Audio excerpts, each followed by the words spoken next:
Ça tremblote, ça vibre et ça descend dans les graves. Entre nos cordes vocales, il n'y a rien, il y a de l'air. Et quand elle vibre, il y a nous. Il y a nous. Portrait de voix, ce soir, Alain se prête à la causerie intime et à la mise en abîme de la voix qui parle d'elle-même à la radio. Élise Andrieux, Bertrand Chaumeton. Sonny Rollins est l'un des derniers témoins d'une époque qui a vu naître les plus grands instrumentistes du XXe siècle. Je sais que je prononce mal les S aujourd'hui. Ouais, je te le confirme. Tout chointe. Et tu confirmes, toi. Tu pourrais quand même me dire, mais non, Alain. Bon. Tout petit, déjà, à 10 ans, je savais que j'allais faire des voix. Je prenais des marionnettes, je leur donnais des voix, j'imitais tous ceux qui passaient nous voir, les parents, les grands-parents, les voisins, les cousins, les voisines, les tantes. Et au fur et à mesure, ça s'est un petit peu professionnalisé, puisqu'à 14 ans, j'ai créé une radio amateur dans ma chambre.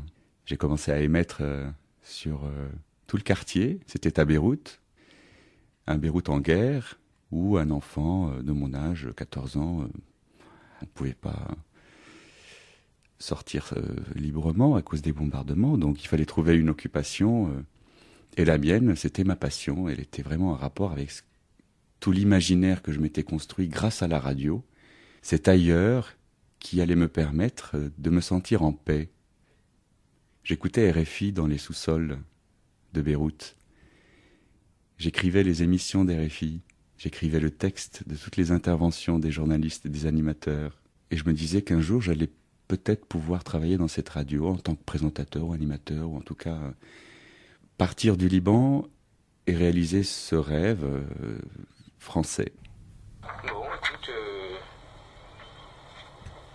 c'est du sérieux. Ah, ça, c'est du sérieux. C'est pas très long, donc allons-y gaiement. Vincent Michelot et Philippe Golub. C'est ça. Golub, d'accord.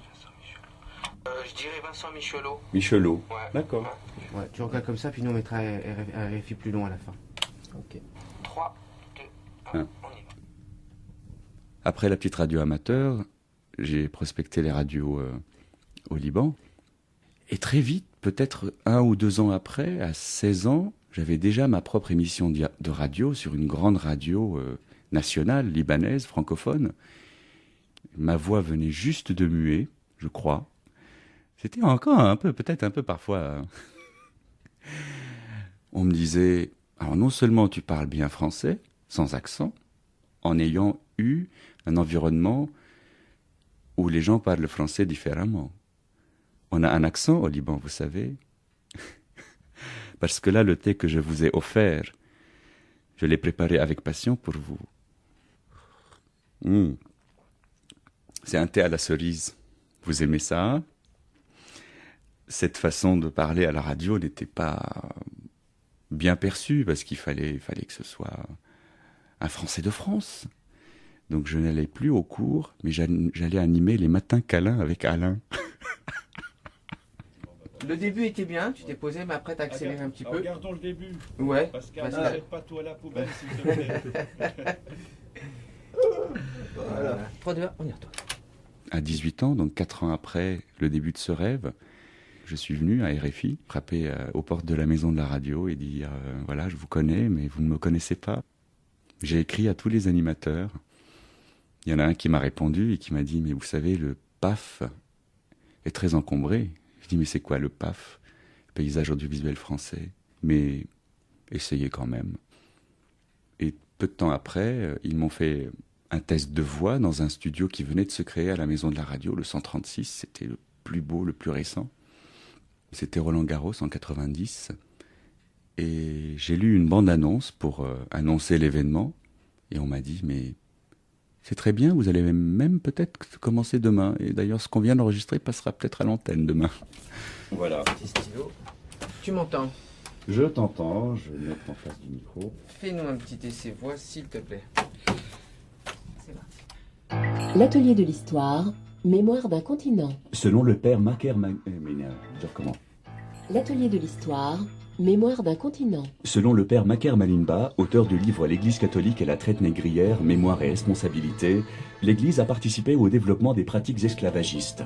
Néanmoins, les exemples abondent d'hommes d'église qui les ont combattus avant que la papauté ne s'engage à son tour dans le mouvement d'émancipation. De cette histoire faite de paradoxes, quelle mémoire l'Église catholique garde-t-elle? Bienvenue à la course du jour. PMU. C'est ça. On pouvait m'entendre au Liban grâce à RFI et c'était peut-être un des buts de ma démarche. Les communications téléphoniques étaient très difficiles à avoir et c'était ma façon de faire entendre ma voix à mes proches qui étaient restés.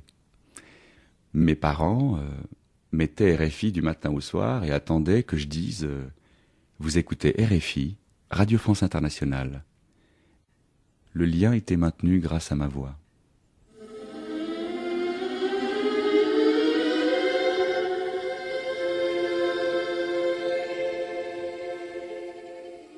Il y a des voix qui m'ont révélé ma propre voix à moi.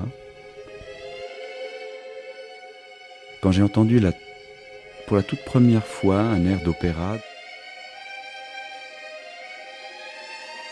c'était un air de l'opéra La Valli de Catalani qui s'appelle E ben andrò lontana. Tiens, je vais vous le passer, vous allez comprendre.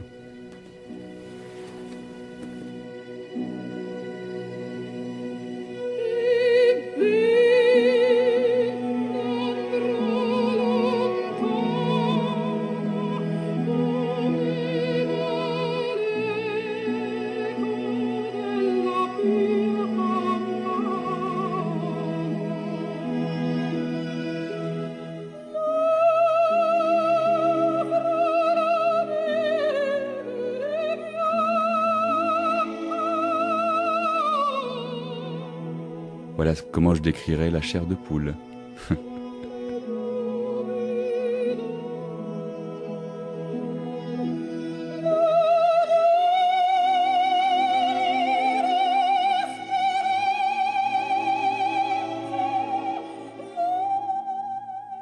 C'est ce que j'appelle l'émotion à l'état pur.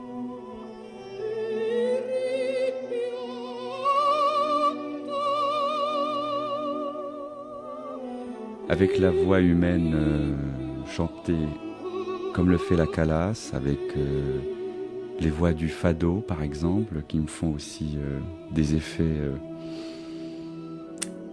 qui est profondément marquée par une inquiétude qui au fond est universelle. Cette inquiétude vient évidemment de l'instabilité que j'ai pu vivre quand j'étais petit. Et la beauté de certaines voix nous rapproche le plus de cet endroit. Chacun de nous a un endroit en lui où tout est calme. Et je crois que les belles voix nous y emmènent.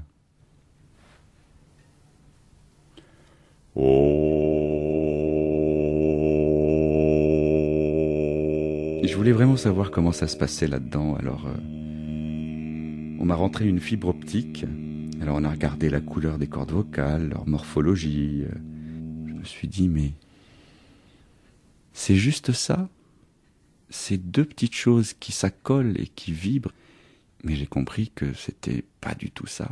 Qu'il y avait tellement d'autres facteurs, qu'il y avait un cou, une tête, des fosses nasales, un pharynx, un larynx, une glotte, la pomme d'Adam, des bronches. Il paraît même que les dents et la luette y sont pour quelque chose. La lèvre inférieure et supérieure, et les joues aussi. C'est pour exercer l'abdomen à reprendre du lest.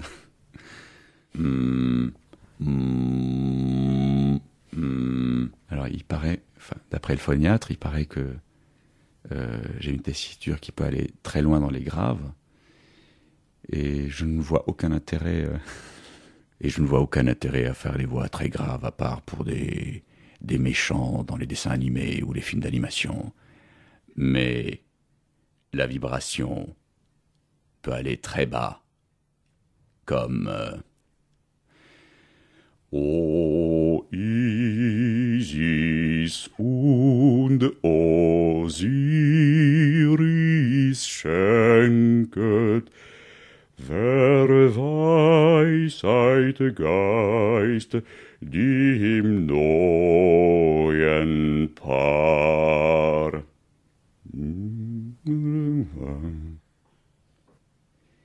C'est ma voix qui m'a mis sur la voie du bonheur. Par exemple, c'est grâce à ma voix que j'ai rencontré la personne avec qui je suis aujourd'hui. Ça s'est passé par téléphone. J'étais animateur de radio, tout jeune, et j'ai reçu ce coup de fil. On ne s'est pas vu, on s'est parlé pendant des mois au téléphone. Et on s'est connus il y a 22 ans, et on ne s'est jamais quittés. Il nous arrive même de se téléphoner exprès, même quand on est proche, pour se parler. D'un bout à l'autre de la maison. Juste comme avant. Il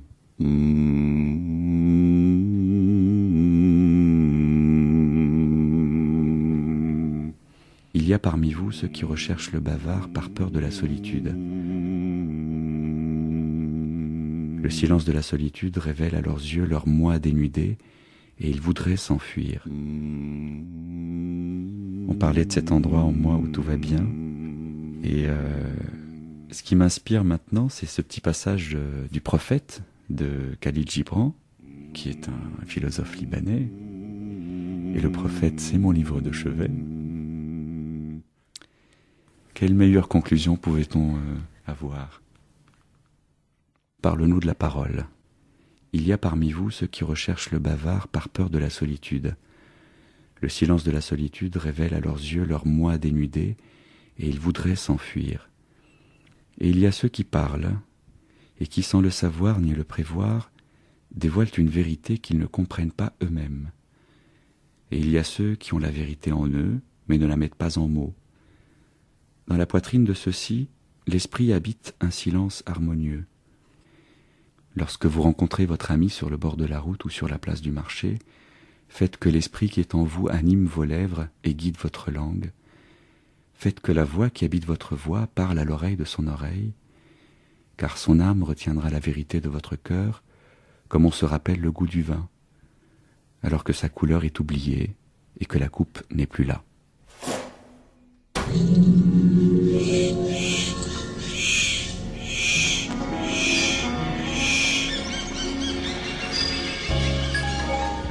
Et voilà, c'est terminé Les Passagers de la Nuit. Le portrait de voix d'Alain, c'est d'Élise Andrieux, une réalisation de Bertrand Chaumeton. Commentaires, réécoute, podcast, tout ça c'est possible à la page des Passagers sur franceculture.com. Et par ailleurs, il y a Facebook. Thomas Baumgartner, que la nuit vous soit réparatrice. À demain.